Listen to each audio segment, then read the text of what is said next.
Tu país entra en guerra y lo siguiente que te preguntarías es: ¿voy a tener que ir? ¿Quién me va a llamar? ¿Tengo alguna forma legal de no acudir a las tropas? ¿Y si me opongo? ¿Y si toda la población se opone a la vez? ¿Y qué pasaría si me escondo hasta que pase el conflicto? Voy a resolver esta y otras tantas dudas, así que comenzaremos por el principio. Se declara la guerra. En España, el rey es el encargado de declarar la guerra y de hacer la paz, previa autorización de las Cortes Generales. En un país sin monarca, esta decisión le corresponde al presidente de la nación. Después, el Consejo de Ministros se encarga de tomar decisiones estratégicas y operacionales, donde el ministro de Defensa juega un papel crucial en la planificación y ejecución de operaciones militares. Y por supuesto, el ministerio se encarga de supervisar y coordinar todo el proceso de reclutamiento. ¿Y cuál sería el orden? Es evidente que primero irían las Fuerzas Armadas Profesionales, ya que ese es su trabajo.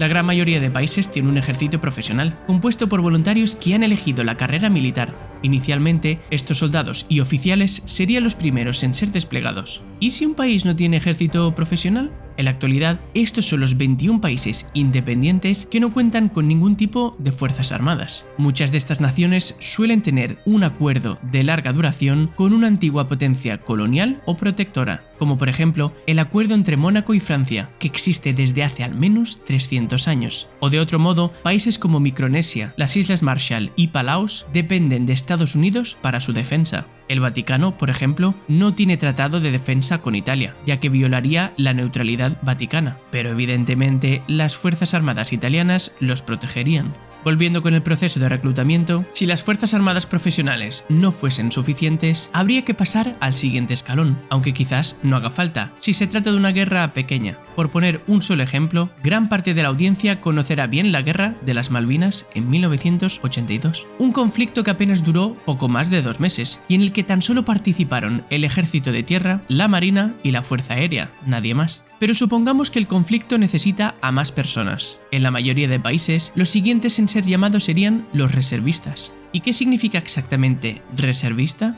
Es una persona que, tras haber completado un servicio obligatorio o voluntario, se mantiene en una lista de reserva y puede ser llamado a las filas en caso de emergencia, crisis o guerra. En España ya no existe el servicio militar obligatorio desde el año 2001, con lo que solo estará disponible la gente que lo hizo de forma obligatoria antes de aquel año y todos los voluntarios. En total, en 113 países no hay servicio militar obligatorio, pero quizás el conflicto bélico sea grande y requiera de más soldados. Será entonces cuando llamen a civiles voluntarios. El Estado realizará una campaña para atraer a nuevos voluntarios y a cambio les ofrecen beneficios económicos, formación profesional y otros incentivos, como podrían ser económicos, educativos, de salud o incluso a familiares. Pero si aún así todavía necesitan a más gente, empieza el turno menos agradable, el reclutamiento forzoso de civiles. Es ahora cuando puede que te llamen. En general, el primer grupo en ser llamado suele ser la población de entre 18 y 25 años, ya que suelen estar mejor físicamente, no suelen tener trabajos vitales para el funcionamiento del país y tampoco suelen tener cargas familiares, como hijos o padres a su cargo.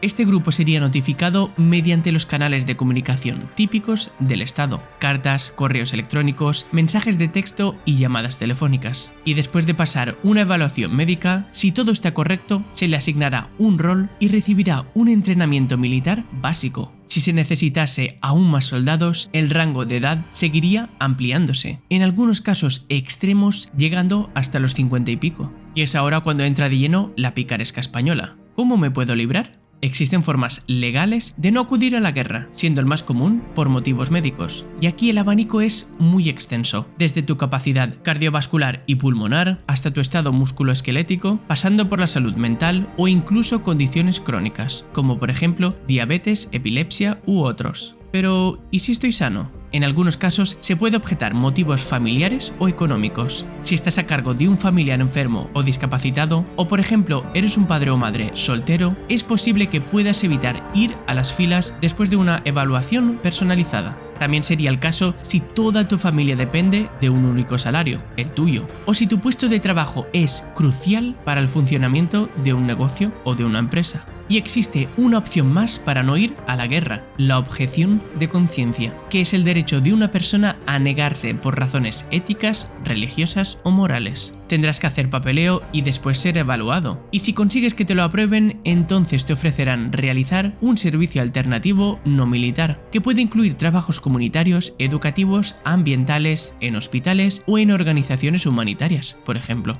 ¿Y me puedo librar si soy una mujer? En España no, y en el resto del mundo muy probablemente tampoco, aunque cada país tiene sus propias limitaciones. Podrías ir a la guerra, pero no ir al combate, sino más bien trabajar en roles administrativos, médicos, técnicos y de seguridad. En este mapa mundi, los países en verde oscuro no limitan en absoluto los roles de la mujer en el ejército, y de ahí va gradualmente hasta el rojo, donde existe la prohibición a la mujer de desempeñar funciones de combate y de manejar material militar pesado.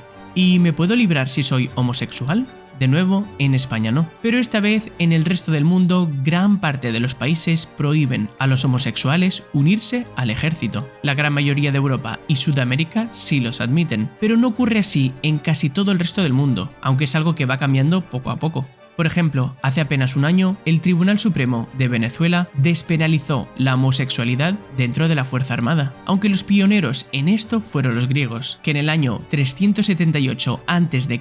tenían ya una unidad militar de élite formada por 150 parejas de amantes hombres. ¿Y me puedo librar si soy transexual?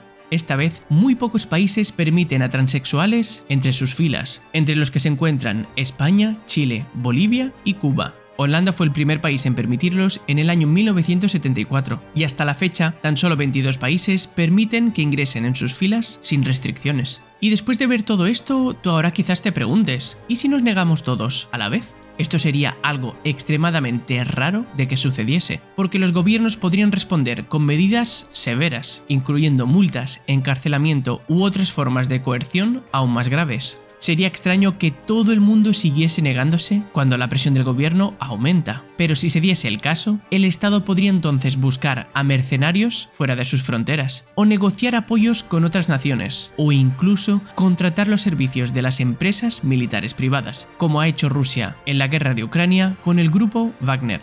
Ahora supongamos que es una guerra normal y la gente acude a las filas. ¿Qué pasaría si yo me niego a ir? A diferencia de un desertor, que es alguien que abandona el ejército después de haberse enlistado, un prófugo es alguien que evita el reclutamiento desde el principio. La ausencia sería castigada en España con la pena de prisión de 3 a 10 años, y en el resto de países se pueden esperar penas igual de duras, y estas pueden incluso aumentar en tiempos de guerra a medida que falte más gente. Cuando des tu negativa, las autoridades emitirán órdenes de captura y la policía se encargará de buscarte. Una vez te detengan, se llevará a cabo un proceso judicial, militar o civil, dependiendo del contexto y la legislación aplicable de cada lugar. Pero claro, ¿y si me escondo? Vivir como prófugo dentro de tu propio país no es una vida fácil. Estarás en constante riesgo de ser descubierto. Lo tendrías muy difícil para trabajar, acceder a servicios básicos o mantener una vida normal. E incluso si consigues sobrevivir hasta que termine la guerra, esto no te librará de ser juzgado, con penas que podrían ser incluso aún más severas. ¿Y si me voy a otro país? En ese caso, se podría emitir una orden de captura internacional y solicitar tu extradición, y aquí dependerá del lugar al que te vayas. No todos los países te deportarían automáticamente, ya que esto dependerá de los acuerdos de extradición que tengan ambos países. En la actualidad, hay 121 países con los que España no tiene tratado de extradición, pero ninguno europeo, ni tampoco hispanohablante, a excepción de Guinea Ecuatorial, con lo que las cosas no serían muy fáciles para ti. El país más cercano al que te podrías escapar sin extradición es Túnez, en el norte de África, pero buena suerte intentando llegar hasta allí sin ser detectado. Y lo peor de todo es que aún llegando a un país sin extradición, esto no garantiza nada, porque podrías ser igualmente acusado de evadir deberes militares. Y por último, incluso en el caso que tuvieses doble nacionalidad, esto no significa que estés sometido simultáneamente a las legislaciones de ambos países, sino que la mayor parte de los convenios de doble nacionalidad toma el domicilio como punto de referencia, y en la página del Ministerio de Justicia dejan claro que también afecta a las obligaciones militares, así que esto no te serviría de mucho. Y ahora yo te pregunto, ¿qué harías si tu país te llama para ir a la guerra? comparte la respuesta en los comentarios y suscríbete para ver más vídeos como este.